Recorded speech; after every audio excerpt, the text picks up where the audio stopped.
Sounds that whisper, deep and low, from shadowed mind and embered glow.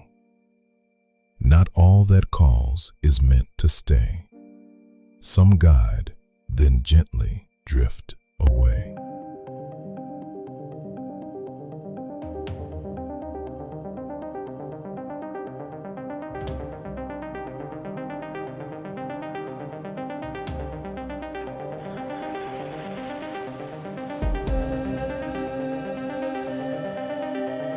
In the language of mysticism, daemons are often misunderstood. In older philosophical traditions, especially in Hellenic thought, a daemon was not inherently evil or destructive. Rather, it was described as a guiding intelligence, an intermediary presence between the human and the divine, a force of influence, inspiration, or challenge that shapes the inner journey of consciousness. Over time, cultural interpretation shifted the word into darker associations. But within esoteric frameworks, daemons are not simply good or evil.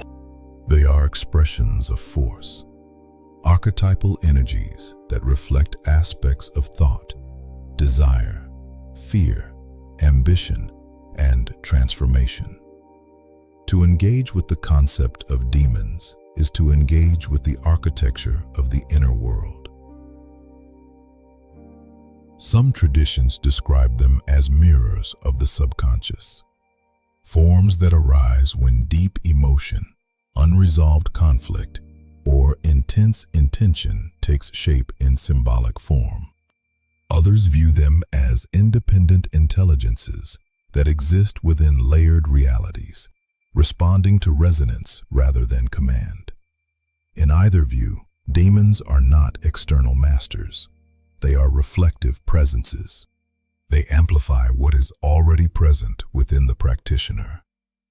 A calm mind may perceive them as guides of clarity. A chaotic mind may perceive distortion. This is why ancient teachings often emphasize preparation before any attempt at engagement. Not as protection from an external threat, but as alignment of internal state. To understand demons is to understand duality. They often appear in paradox, offering insight that challenges comfort, or presenting truths wrapped in discomfort. They are not designed to soothe. They are designed to reveal. And revelation is rarely gentle. In symbolic practice, a daemon may represent a habit, a desire, or a repeating pattern that holds influence over a person's choices. Naming such a force is not an act of control, but of recognition. To name something is to acknowledge its presence within the field of awareness. Once seen, it can be understood. Once understood, it can transform. A reflective practice may begin not with invocation, but with observation. Sitting in stillness, the practitioner asks not, "What do I summon?" but, "What already speaks within me?" In this way, demons become teachers of self-awareness. Umbra forma. Speak within. Show the truth beneath the skin. Not as master, not as chain, but mirror of what I contain. It is important within all esoteric interpretation to maintain discernment. Not every thought form is external. Not every impulse is an entity. The boundary between psychology and mysticism is intentionally fluid in occult philosophy, but it is not absent. Without grounding, symbolic language can become overwhelming. With grounding, it becomes insight. Daemons, in their highest interpretation, are not forces to be feared or worshipped. They are catalysts of awareness. They appear when something within the self is ready to be seen more clearly, especially those aspects that are hidden, denied, or unintegrated. This is why they often emerge in moments of transition, crisis, or transformation. They are not intruders. They are reflections triggered by readiness.